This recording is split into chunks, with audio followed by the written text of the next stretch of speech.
दूरदृष्टीचे राजे म्हणून राजर्षी छत्रपती शाहू महाराज यांची ओळख आहे। या रयतेच्या राजाचं रोज दर्शन होण्यासाठी कोल्हापुरातील ऐतिहासिक दसरा चौकात त्यांचा पूर्णाकृती पुतळा उभारण्यात आलाय।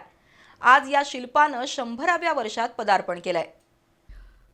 लोकराजा राजर्षी छत्रपती शाहू महाराज यांच्या कारकिर्दीचा उल्लेख केल्याशिवाय कोल्हापूरचाच नव्हे तर महाराष्ट्राचा इतिहास पूर्ण होऊ शकत नाही।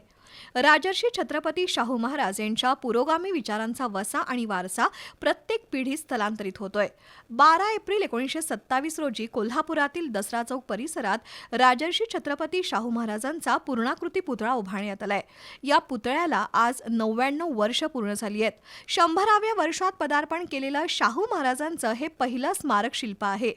छत्रपती राजाराम महाराजांच्या कारकिर्दीमध्ये सर लेल्सी विल्सन यांच्या हस्ते या पुतळ्याचं अनावरण झालं।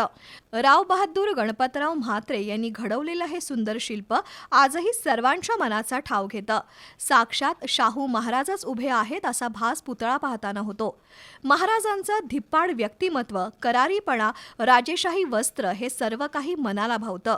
शिल्पकलेचा एक उत्कृष्ट नमुना असलेला हा पुतळा कोल्हापूरच्या सामाजिक, सांस्कृतिक आणि राजकीय घडामोडींचा साक्षीदार आहे। ज्या चौथाऱ्यावर हे शिल्प उभं आहे त्याची रचना सुद्धा विशिष्ट प्रकारे केली आहे। हा चौथारा खालील बाजू जाड आणि वर थोडा निमुळता होत गेलाय। चौथाऱ्याच्या दोन्ही बाजूला मराठी आणि इंग्रजीमध्ये माहिती लिहिली आहे। राजर्षी शाहू महाराजांचं हे केवळ शिल्प नसून पुढील अनेक पिढ्यांसाठी प्रेरणास्थान आहे।